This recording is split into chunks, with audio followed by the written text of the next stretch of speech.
Welcome, my dear students. In the last session, we had discussed about the three important Carnatic wars. In this session, we are going to discuss about the British rule in India. You know that how they consolidated their power in India by throwing French from India, and of course they restored their supremacy, political supremacy in India. And not only here, and also they started even in South India, some of the places. So there, the important place where they targeted next was Bengal. So you know that Bengal region is very famous for agriculture, trade and commerce, where most of the industries were built, and it is very much suitable for the growth of agriculture. So of course, you know that since it was a very rich place, and this English targeted Bengal now. So where some of the Nawabs were there, and Nawabs were ruling, and here one of the Mughal ruler is named called Farrukh Shah. So he started to misuse the dastaks. Dastaks means nothing but it is a license, and where if anybody wanted to do trade and business, so they should hold license. So it means license says that dastak or license that can ensure every one to import and export without paying any tax and transport goods anywhere. Okay, so that is called dastaks.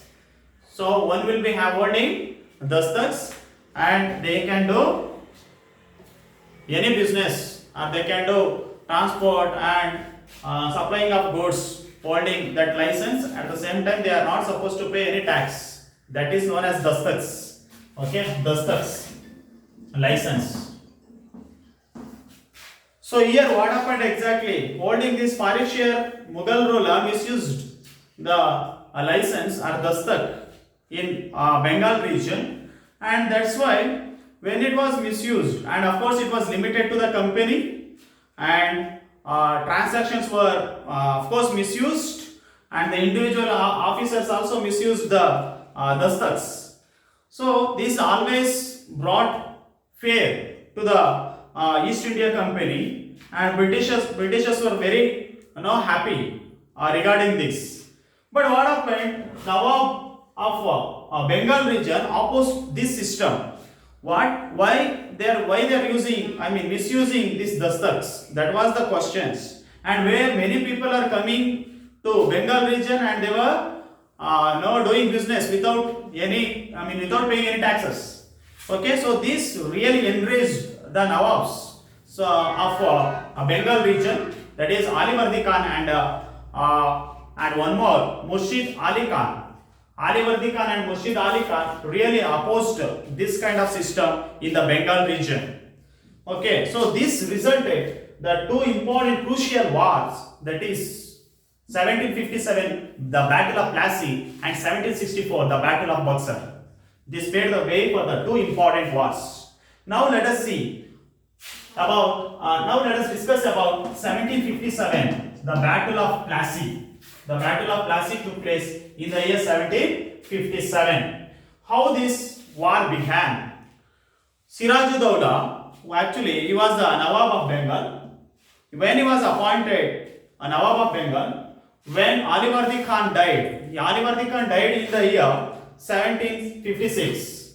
Alivardi Khan died in 1756, and when Alivardi Khan died, when he was Nawab and he died, his grandson Sirajuddaula took the power, and he became a Nawab of Bengal region.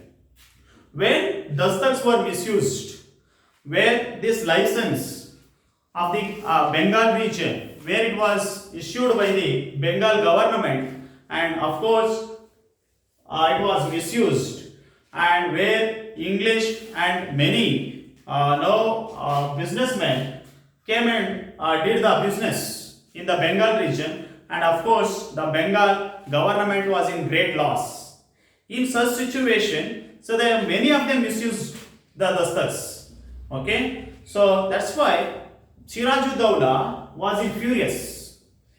Okay, so that is the reason. It means many companies, I mean especially these British companies were misusing and they were making huge profit through issuing the dastaks. So that's why Sirajuddaula was very furious.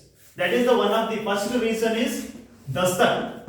Second reason, so English fortified. They fortified. I mean they built fort, yeah, at Calcutta. Okay, without the permission of Sirajuddaula. So they actually mending of the fort without permission of Sirajuddaula. That is the second reason. And also they told that not to and Sirajuddaula ordered not to keep any cannon in the fort. Okay, so that's why British were not happy about the order of Nawab Sirajuddaula. So that's why this is also one of the reason why the Battle of Plassey took place. And the third reason is very important reason, Black Room tragedy. What is this Black Room tragedy? What Sirajuddaula did? Sirajuddaula captured Fort William.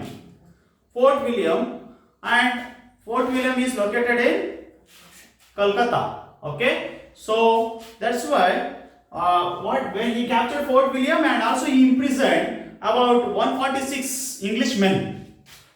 Okay, in one of the, I mean, in the Fort William fort in a small room, and 123 officers were killed. 123 English men were killed and they were died. Okay, so this is called Black Hole tragedy, and this enraged or this made Robert Clive was to become very furious. So with this, what Robert Clive did? Robert Clive started to gather some of the local leaders such as Manik Chand, Omik Chand and Jagat Seth, and he is able to unite them in order to fight against Sirajuddaula.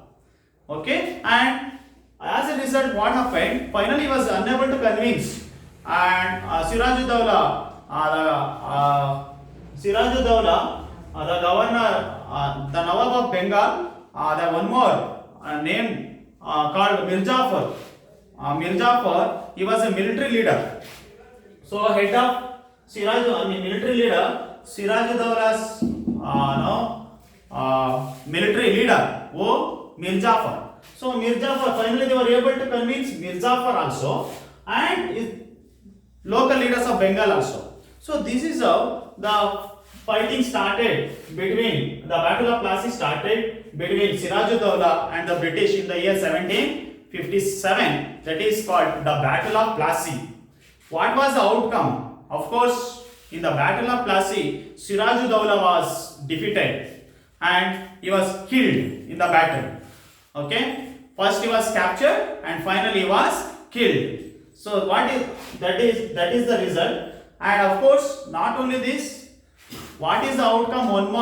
Many more outcomes to this war is, this war brought immorality, and it is of course lack of unity, and it brought greediness. It means it is Indians' greediness of the businessman. And second point, Mir Jafar became the Nawab of Bengal. Okay, and of course Robert Clive convinced him to give some Nawab post. Okay, of course Mir Jafar became the Nawab after the Battle of Plassey. And the third point is, the company gained exclusive right to trade in Bengal. And fourth point, Mir Jafar also had to pay some of the war indemnity about 17 crores and 70 lakhs of rupees to Sirajuddaula. As a result, what happened? So the treasury of the Bengal region, when Mir Jafar became Nawab and the treasury became bankrupt, and of course Mir Jafar just remained as the puppets in the hands of the British, and he had no control over on British. All the rights and making decision, everything was vested only through British, but not by Mir Jafar. So, and they started and they started to blame Mir Jafar and for all the loss and for all the bankruptcy. So Mir Jafar was responsible. So that's why Mir Jafar was not so happy, and they also blamed that he was very insufficient Nawab, and because of this, so Mir Jafar was brought down and Mir Qasim was made the Nawab of Bengal region. Okay, Mir Jafar was brought down. Now Mir Qasim became the Nawab of Bengal. Now what about Mir Qasim now? So now Mir Qasim, when he became the Nawab of Bengal region, of course he was an efficient administrator, no doubt about that in the beginning, and of course he paid some of the amounts to British company, and he gave some places to the English East India Company, and because of this reason he became a Nawab. The British made him as a Nawab, and of course later on what he did, by verifying dastats, so he gave permission for all the traders, including East India Company. He gave a free permission. So he issued the dastats without any paying taxes. So that's why, everywhere there was a great loss for the East India Company also, because many more people, other people also traveled to Bengal region and they did their business, and of course they made a big money. So that's why Mir Qasim, and finally British started to oppose even Mir Qasim also. So and finally, because as a result what happened, Mir Qasim was not happy, and again Mir Jafar was made Nawab of Bengal.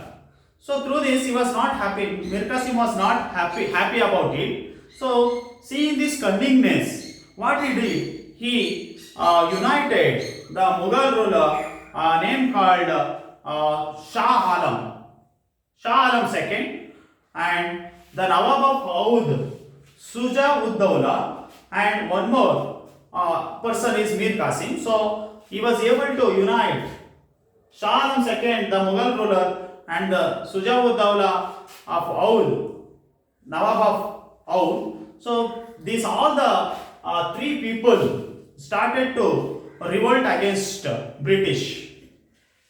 Okay, so as a result what happened?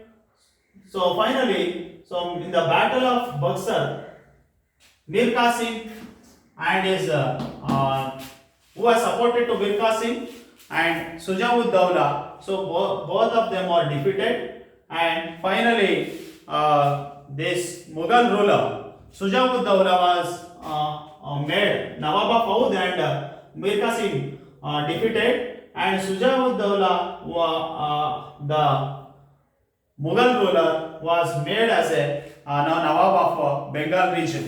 So the combined forces of Mir Qasim faced the British army led by Hector Munro. So Hector Munro. So the Battle of Buxar took place, the place called Buxar, in the year 1764. As a result, so the Mir Qasim defeated in the war, and Shuja-ud-Dawla, the Nawab of Oudh, Shuja-ud-Dawla, and the combined forces of Mir Qasim faced in the Battle of Buxar 1764. Mir Qasim was defeated and ran away from the battlefield. And finally, the Mughal ruler Shah Alam II was made. Shah Alam II was a Mughal ruler.